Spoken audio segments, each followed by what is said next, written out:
decisions that the Auditor General has made very clear do not serve the interests of Ontarians.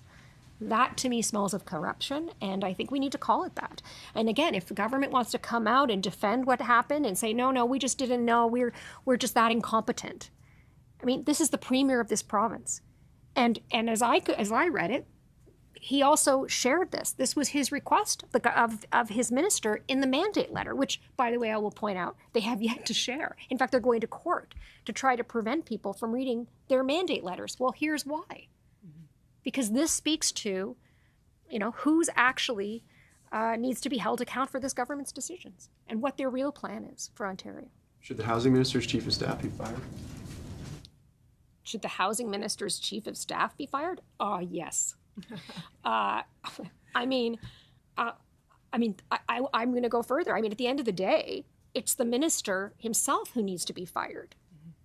He should have done the right thing from day one when we started asking these questions, because we've been asking these questions, right? We've been asking the government to explain why. So if they say that they didn't know, why didn't they know? How is it that for month after month after month, after we were asking questions, after you were asking questions, they didn't know the answers? Come on. We know somebody knew something, and if they didn't, if they had to have, what is it they call it, a plausible deniability, why? Why?